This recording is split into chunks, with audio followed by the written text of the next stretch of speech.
Hey everyone, welcome back to the Pageant Launchpad. I'm Charlene, and today we are tackling one of the biggest concerns I hear from aspiring contestants.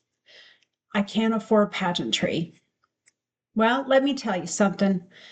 That's a myth. I spent 15 years in pageantry, and of those 15 years, only 14 of those years did I have to pay for a lot of stuff in my pageant career.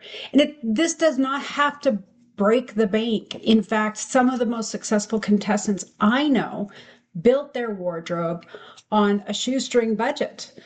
Today, I'm going to show you exactly how to do it, including the insider secrets to getting sponsors, even when you think no one will say yes. If you're ready to compete without going broke, let's dive in. First, let's talk real numbers. Traditional pageant wardrobes can run anywhere from $3,000 to $10,000 or more. Evening gowns alone can cost $15,000 to $5,000. Interview suits, onstage wear, practice outfits, it all adds up pretty fast. But here's what nobody tells you. You don't need to buy everything new, and you don't need to pay full price for everything. I myself and some of the contestants that I have worked with who have competed successfully have spent less than $800 total on their entire wardrobe. How? By being strategic and resourceful and understanding that pageantry isn't about how you wear the dress. Pageantry is about how you wear the dress. It's definitely not how much you paid for the dress. The key is to knowing where to shop, when to shop, and how to leverage relationships with vendors and sponsors. Let me break it down to each strategy. I hope you have your notes ready, and I hope you have your pens ready. Strategy number 1, pre-owned and resale gowns. Listen, $3,000 gown doesn't lose its beauty just because someone else wore it once or twice or 3 times. Some of the most stunning pageant dresses I have ever seen came from resale sites and former contestants' closets. I have a closet full of gowns that I rent out. Where to shop? Facebook groups. Search for pageant dress resale or state-specific groups. You'll find former contestants that are selling their competition wear at 50 to 70% off retail. There's Poshmark and Mercari. Filter those by formal gowns. Look for brands like Sherry Hill, Giovanni, MacDougall, and even my favorite, Jonathan Kane. Local pageant alumni. Reach out to former title holders in your area. Many are happy to rent or sell their gowns at a fraction of the cost. Pageant resale boutiques, shops that specialize in pre-owned pageant wear. Here's a pro tip. Always check the condition carefully. Look for stains, alterations that can't be reversed, and damaged beading. A good seamstress can work miracles, but you need to know what you're working with first. Right there, you've saved about $1,500 to $3,000 on an evening gown.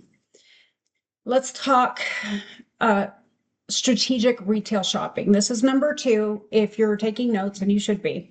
Shop smart at retailers with consistent sales. You don't need custom couture. You need to look polished, you need to look confident, and you need to look camera ready.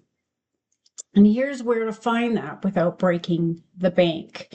These are some of the companies that I've used in the past. So Bella and Bloom's Tuesday sales. Every Tuesday, they offer significant discounts on select gowns. If you sign up for their email list and follow them on social media, I've seen contestants snag $800 gowns for under $400. Serena's pageant sales. Now, Serena is a pageant queen, and she has a shop full of dresses, and she gets on there and she does her sales. Watch for her promotional sales through her Facebook. She offers quality pageant wear at really good prices, and their sales can save you hundreds on competition ready gowns. Glamour Girl Boutique, Christy has her closeout sales, and she's a fantastic resource for pageant wardrobe pieces. She understands the pageant industry because she's in it, and she sells the pageant stuff. And she's connected with Jonathan Kane, and she'll often have sales and special pricing for contestants. And she's got a lot of different sizes. So really think about her. Gown rentals. Here's an insider secret. I actually have gowns that are available for rent. And renting is a brilliant option, especially for your first competition or if you're competing in multiple systems. You get to wear a stunning high quality gown without paying the full price. Generally, that the price that you pay includes the cleaning of the dress and the shipping of the dress. For interview suits and secondary gowns, renting can save you hundreds. A rental gown beats paying $1,200 for a purchase every time. And then there's Amazon. Yes, Amazon. Search for interview outfits, formal gowns, evening dresses, and cocktail dresses. Read the reviews carefully. Check the return policy. Make sure that you can return it if it doesn't fit. And order early so you have time for alterations. You can find stunning options for anywhere from $50 to $400. Department store clearances, there's Nordstrom's Rack, Dillard's, Macy's After Prom sales. These are gold mines. Shop end of season for all of the best deals.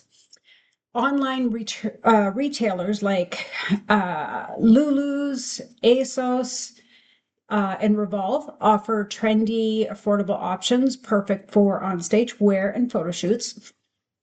And timing matters. Shop Black Friday, Cyber Monday, end of season sales, and clearance events. Never pay full retail if you can avoid it. Budget savings, another $1,000 to $2,000 across your wardrobe that you don't have to pay if you're using those resources. Now let's talk about the sponsorship game changer. This one is the hardest one for most contestants. And it is also, if you're prepared to go and ask, it's an exciting part of pageantry. This is how you go from spending thousands to spending hundreds, or even competing for free like I have for 14 of my 15 years. But let me be honest with you about where you're up against. I've been a contestant delivering value. I have been a sponsor. I have sponsored other people. And there's a lot that happens. It is already hard enough to ask. And then when you're a sponsor and you sponsor money, or you sponsor a gown, or you sponsor coaching, or you sponsor whatever, and you don't get the return on that, it really sucks, and it doesn't make the sponsor want to do any more with you. My dog, sorry. So let's talk about the hard truth. Studies show that approximately 80 to 90% of sponsorship requests get rejected. So yeah, they do. You will find that there's some rejection out there. Most businesses will say no. But here's the thing. You only need a handful to say yes. And when they do, it's game changing. So let's talk about why most requests fail. They're too generic and impersonal. They focus on what the contestant needs instead of what the business gains. There's no clear value proposition. The ask is too big with no relationship established. That's a big one. Follow through is poor or non existent. What it takes to win a hesitant sponsor is three things: clarity, value, and relationship. The businesses that say yes, they want to know what's in it for them. How will sponsoring you benefit their brand? What kind of exposure will they receive? And can they trust you to deliver on your promises? This isn't about you begging for help. It's about creating a mutually beneficial partnership. So let's talk about how to actually start this process.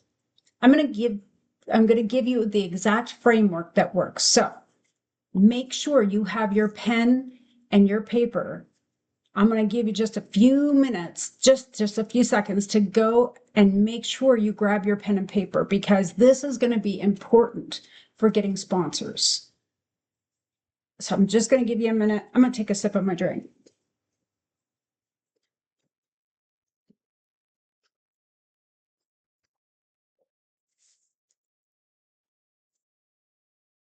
Okay. Are we ready? So let's talk about the first step. The first step is defining your platform and value. And this is your first week. This is week one of the process I'm setting up. Before you approach anyone, get crystal clear on your pageant platform and what you stand for, your social media following and your engagement rates, your local community involvement, what makes you different and memorable, and how partnering with you benefits a business. Just create a one-page fact sheet: your name, title, what you're the title you're competing for, the competition date, your platform and community service activities, your social media statistics, past achievements and relevant experience, and a professional headshot. These are really important pieces, and you got to know what you're going in for. Especially, it's even better when the business is connected to what your platform is. Okay, so let's talk about step two. This is week 1 and 2, identifying potential sponsors. You have 3 target categories: local businesses, which are bridal boutiques, formal wear shops, jewelry stores, hair salons, makeup artists, photographers, fitness centers, tanning salons, dental practices for teeth whitening, nail salon to keep your fingers, those kind of things. Those are service-based businesses where you might already have relationships. Your dentist, your hairstylist, your gym, your favorite coffee shop, and align brands. Sorry, I gotta turn that off. Businesses whose values match your platform. I had just talked about that. If your platform is literacy, approach bookstores. If it's health and wellness, approach nutrition shops. Make a list of 20 to 30 potential sponsors. Yes, that many. And remember, the 80 to 90% rejection rate, that you're playing a numbers game. So let's go to step 3. Research each prospect. Don't send generic requests. They don't work. Each business, visit their location, their website, understand their brand and their values. Check if they've sponsored community events before. Identify the decision maker's name, whoever it is that you need to be in contact with. Look for recent business news or achievements. You can go on Google and type in the business, and you might find that they're in the local magazine, business magazine. This research does take time, but dramatically increases your success rate. Let's talk about the approach. And this is step 4, making the initial contact. And here's the controversial truth. Cold emails rarely work. In-person visits or phone calls have a much higher success rate. I know it feels like you're standing in front of someone, and if they say no, you're going to feel bad. But the reality is, what if they say yes? The in-person approach involves a visit. You got to find out when their slower business times are and go in and see them during those business times. Dress professionally, but not formal. Ask to speak with the owner or manager. Keep it brief. Hi, my name is Charlene. I'm competing for Mrs. Natrona County. I'm reaching out to local businesses about potential sponsorship, partnership opportunities. Would you have a few minutes to discuss this, or can we schedule a formal appointment? Just that simple. If they're interested, schedule a 15-minute meeting. If they're not, thank them graciously and move on. The email call approach, if in-person isn't practical, you're going to want your subject line to say local partnership opportunity, your name for whatever title you're going to go, whatever you're going for, as the body. Keep it under 150 words. Introduce yourself and your competition, briefly mention your platform, state specifically what you're asking for, wardrobe, sponsorship, specific item or services, outline what they receive in return. That could be social media posts, wearing their brand at events, the logo on promotional materials, testimonials, and request that brief meeting to discuss those details. Include your fact sheet as an attachment. These are really, they're the bridge to where you want to get to. So let's talk about the sponsorship meeting. Come prepared. Bring your fact sheet. Even though you emailed it, bring it anyway. A specific sponsorship proposal, professional photos, social media insights. Print your analytics if you can. A list of what you're offering in return. Be specific about your ask. I'm looking for an evening gown loan for competition on May 16th with full credit on social media and in my program bio. I'd love to feature your salon in my hair and makeup preparation, including behind the scenes content for my YouTube channel or my Instagram stories. Or maybe I'm seeking a reduced rate on interview attire, which I'll wear at all the public appearances and credit you in my posts, and I reach over 1,000 followers. Make it easy for them to say yes. Offer tiered options, full sponsorship, partial sponsorship, and in-kind services. Be flexible and open to their ideas. Show enthusiasm for their business and have a written agreement ready to sign. I can't even begin to tell you how many times I've had to go back and look at the written agreements that I've done to see if I'm missing something that I said that I would do. So make sure you have it in writing. Let's talk about overcoming objections. When they hesitate, just address their concerns directly. If they say, I don't have the budget, I completely understand. Would you be open to an in-kind sponsorship where you provide services or products instead of cash? Or we could do a reduced rate partnership. I'm not sure about, maybe they're thinking, I'm not sure about the return on investment. Your response could be, that's a fair concern. Let me show you my reach and share your engagement numbers, audience demographics, and how you'll promote them. This is actually giving you preparation for your interview. So getting these sponsors, trying to get sponsors, is all going to come back when you have to go and talk about yourself in your interview. So think about that. Or maybe they say, I need to think about it. And you say, absolutely, I appreciate you considering it. May I follow up with you next week? And is there any additional information that I can provide that would help you with your decision? The secret to winning hesitant sponsors: persist with professionalism. Send a thank you note after your meeting, whether they say yes or no. Follow up within a week if they're considering it. Share updates about your pageant journey.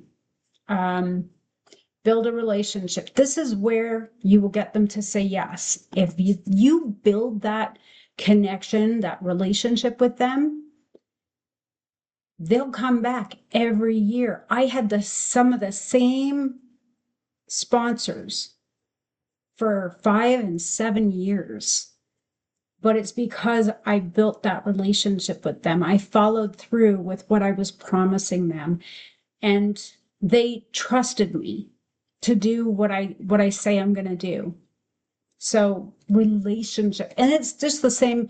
This is going to give you practice because you're forming relationships with businesses. You're learning to form that connection with a business with someone you don't know when you're going out for these to meet these people in person. It's the exact same thing that you're going to do when you're at pageant, when you're in your interview. It's the exact same thing. So you're building that relationship beyond the immediate ask, because they might say no now, but if they come into money later, they'll think about that. Or next year, oh, I remember you because you sent me a thank you card. I know thank you cards are so out of date, but you know what? They mean a lot. So use them. And they still have them in the stores. You go to the dollar store and you can get a bunch of them. So they may not say yes the first time, but they might say yes the next year or the year after. So keep that in mind. Let's talk about step 7, formalizing the agreement. Once they say yes, put everything in writing. Simple sponsorship agreement should include what they're providing, specific items, services, or a dollar amount, what you're providing in return, specific social media posts, appearances, promotional activities. All of those return on investment need to be listed. The timeline and competition dates. This is important. If you wait till the last minute, you're not going to get much. How their business will be credited. And then both parties' signatures. This protects both you and ensures clear expectations. For the last many years after my brain injury, it was really hard, like I said, to remember what I put in the agreements of the sponsors that I had. But I could pick up the paper and go back to it and go, oh, okay, so I need to make sure I'm doing this. Because if you don't, you're going to have a problem with the next step. And that's called delivering on your promises. And this is where most contestants fail. And this is why so many businesses are hesitant to sponsor pageant contestants. I've been on both sides. I've been the pageant contestant requesting their goods or services. And I've been the sponsor who didn't get what they believed that they should have gotten and was made clear of. So let's talk about this, because this is really important, okay? Your commitment doesn't end when you receive that sponsorship. It begins there. During competition preparation, you should tag your sponsors in relevant social media posts 2 to 3 times minimum per month before competition and then after competition. Share behind the scenes content featuring their products or services. I'll tell you that for South Dakota America pageants, we have Mel Marie Skincare. Mel Marie Skincare, you'll see it in this. When you see the full video of this, you'll see them on our social media. You'll see them in where we'll share what they're doing from their Facebook to our Facebook. And they have sent us some beautiful little gifts for our girls. So it's important that you're tagging them, sharing what they're doing, sharing their specials, their sales, whatever, and include their logos on any promotional materials. I know that Mel Marie has some really awesome pictures, but when you put my picture on there, that says you matter to me. I put your business, I'm connecting myself with your business because I don't connect with just any businesses. We're connecting with Mel Marie because we believe in their products. I use them all the time. I use the face cleanser, I use the facial cream, and oh gosh, the lip stuff is amazing. And I'm talking about them now. So they're on this as well, which is one of the promises that we made, that we would have them do shout outs to them on our social media, on our promotional stuff, which includes the pageant launch pad. And we include their logos in any promotional material. They'll be in our, they are actually getting quite a big ad in the program book. So mention them in interviews or media appearances, just like I just did with Mel Marie. And then during pageant competition, wear or use their products proudly. Take pictures of when you have it in your hand, or when whatever service. Look at my nails, these were done by. Wear them proudly. Ensure that they are credited in your bio, in your program bio. Take photos specifically featuring their items. Send them updates and thank yous. After competition, share professional photos featuring their sponsorships. Write a personal thank you note, again, with the specific details about how they helped, how they made this so much better for you. And you're going to do the same thing after, if you receive the crown. Provide them with social media analytics showing them the reach of sponsored posts. Offer a testimonial that they can use in their marketing, and continue to support their businesses and referring others. The long-term relationship, I was able to keep my sponsors 5 to 7 years average. The best sponsors become repeat supporters. If you deliver exceptional value and you maintain the relationship, they'll sponsor you in future competitions, refer you to other businesses, and become genuine advocates. You have to treat every sponsor like gold, whether they give you a $50 discount or a $5,000 wardrobe. Your integrity and your professionalism matter more than the dollar amount. So please, please, please keep that in mind. My husband brought me some soup. All right, next.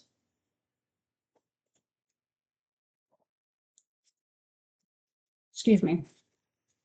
Let me give you a targeted list of the best types of businesses to approach.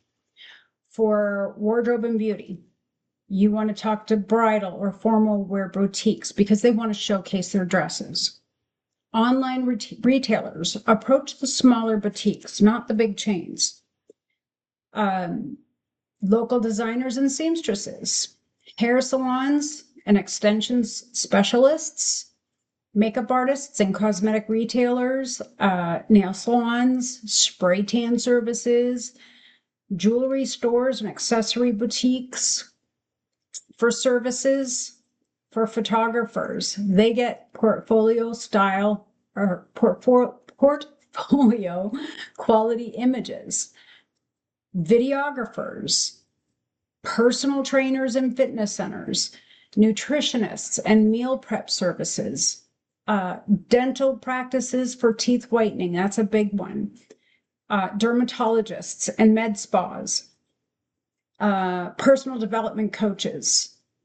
I'm a personal development coach. I'm a little bit different from pageantry, but the two come together beautifully. Local businesses, car dealerships. Yes, yes, yes. They really do love community visibility.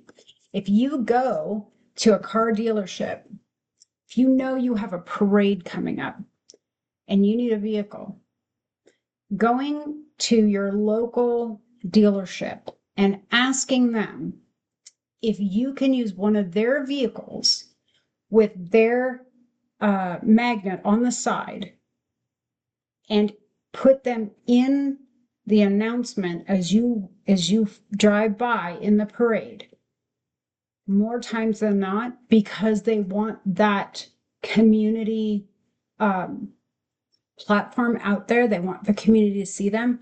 They will allow you to use whatever vehicle they want to sell the most. Go in and talk to them. They love community visibility. Let's talk about real estate agents. They are always looking for marketing opportunities.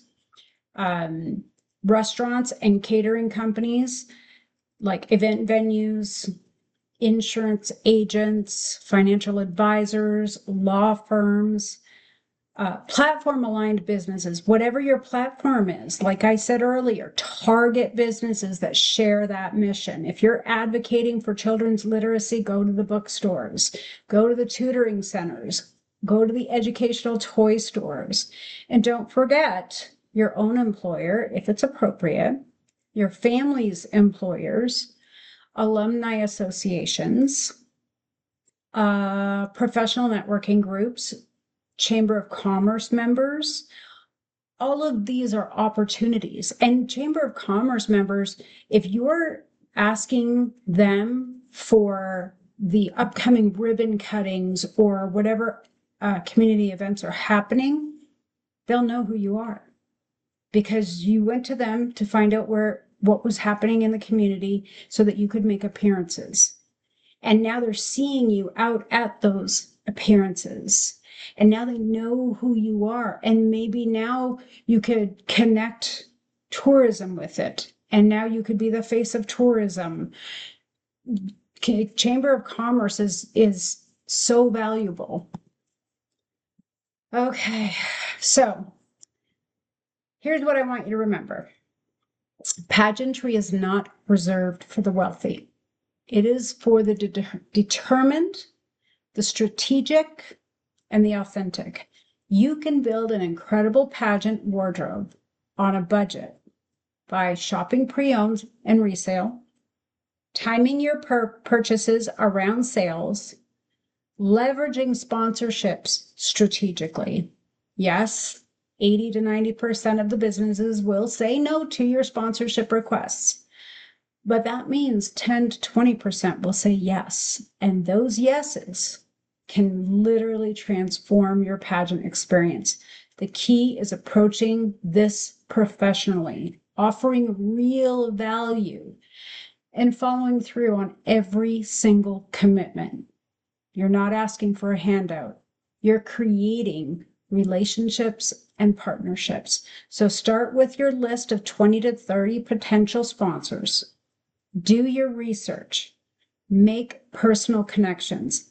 Be specific about what you're asking for and what you're offering in return. And when someone invests in you, deliver tenfold on your promises. Your budget does not define your potential. Your resourcefulness, your authenticity, and your commitment to your platform, those are what make you a contender. If this video helped you, hit that subscribe button and drop a comment telling me which strategy you're trying first, and if you want a downloadable sponsorship template and tracking sheet. Check on our Facebook group. I have a private Facebook group, and I have a Facebook for other questions that are general questions. You belong on that stage, and there's a path to get you there that works for your budget. So go build that closet and make it happen. And I'll see you in the next episode.